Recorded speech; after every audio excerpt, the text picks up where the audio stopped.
pag tinatanong natin ang DOH para luminaw, lalong lumalabo, di ba? Okay. Not only in PhilHealth. They have 34 billion for HPEP. They said mas priority nila yung grassroots, yung primary healthcare. Nung tinanong ko, magkano budget sa 34 for primary? 4 billion. Magkano sa secondary, tertiary? 30 billion.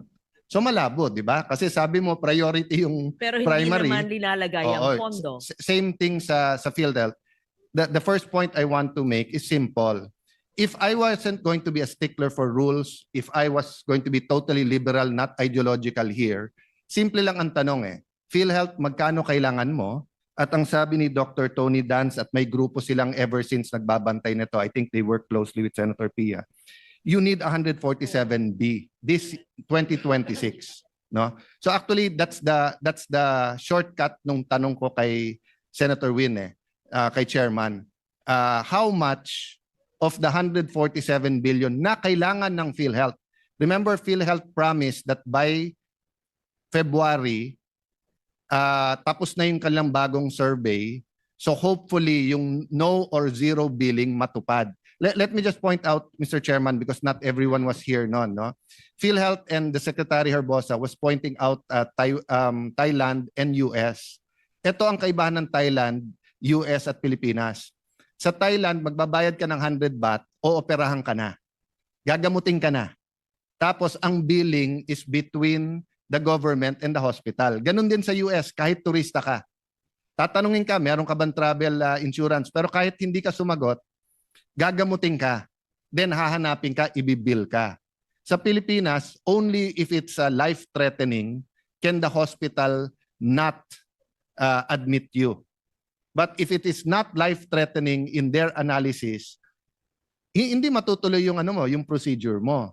So that's why it's important that ma-finalize ng PhilHealth yung packages at saka yung kung ano man ang sistemang gagamitin nila kung magkano.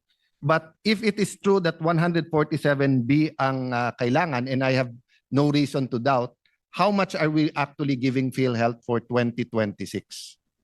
So ang allocation po for 2026 is about 113 billion, Mr. President.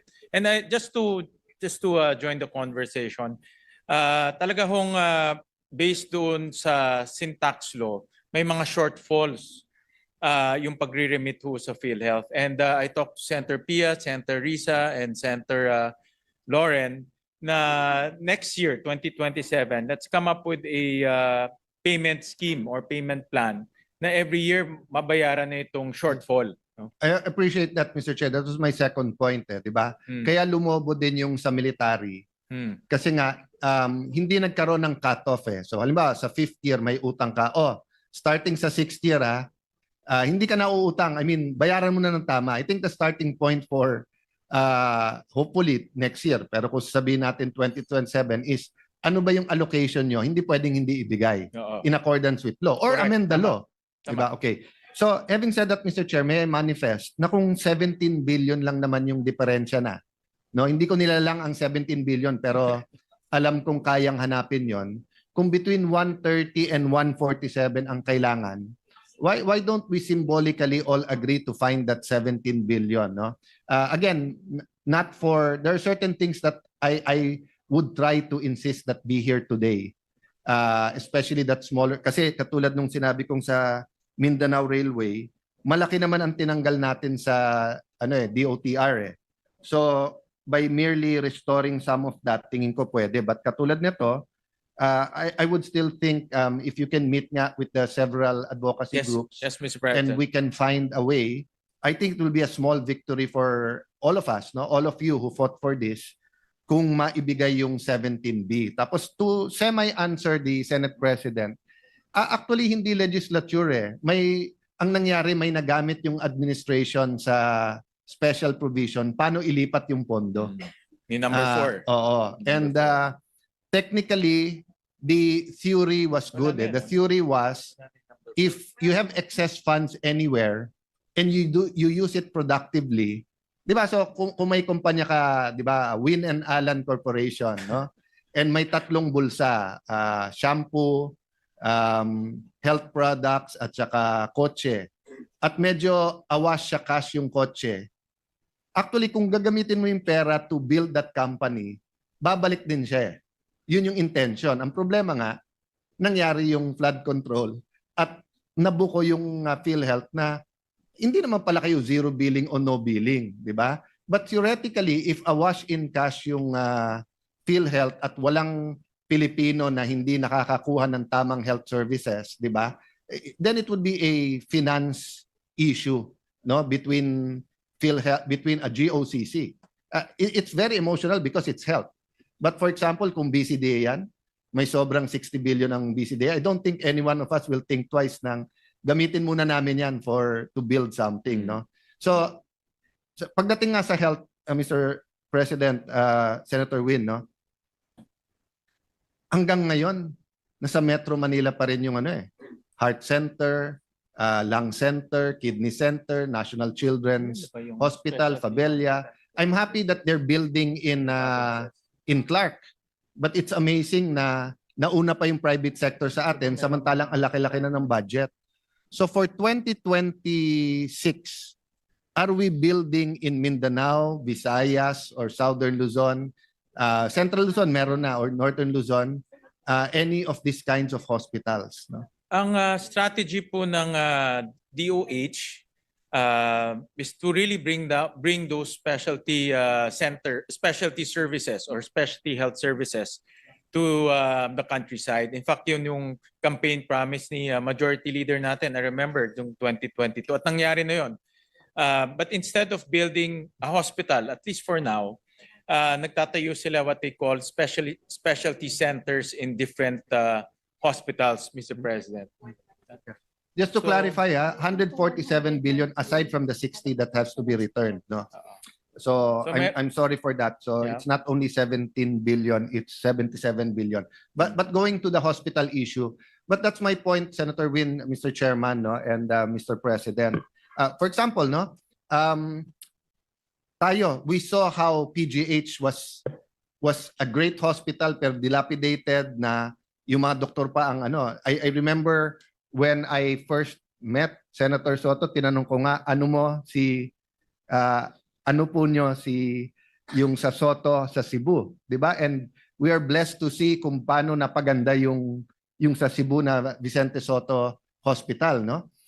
So my point is, we did the calculations with the same architect who did the Clark. You only need 5 billion for specialty hospital. And the 2.5 there is for equipment.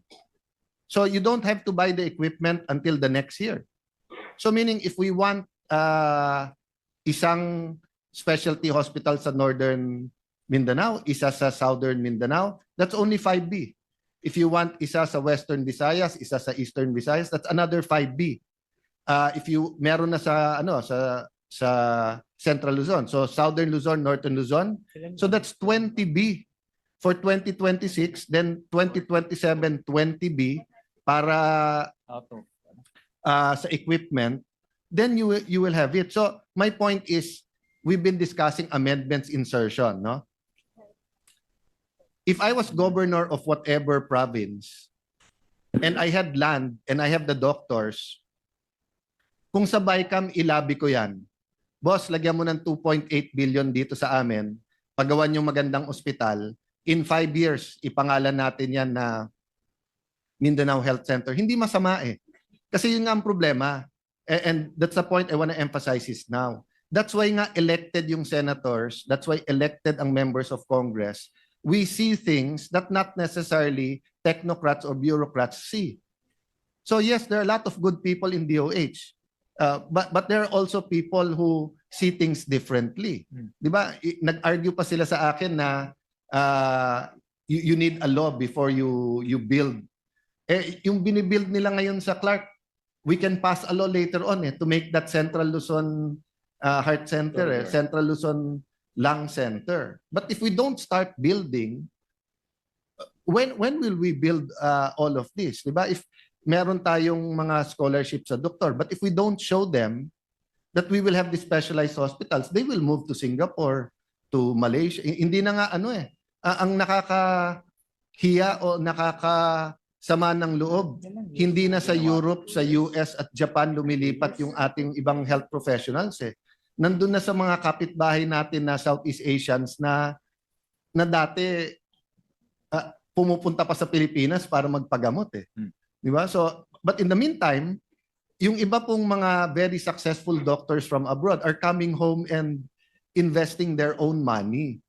So, Mr. Chairman, at the right time, no? I mean, if we can't do it today and now, well, and push kahit na symbolically, isa o dalawa. I mean, what's 5 billion for 2 hospitals of that?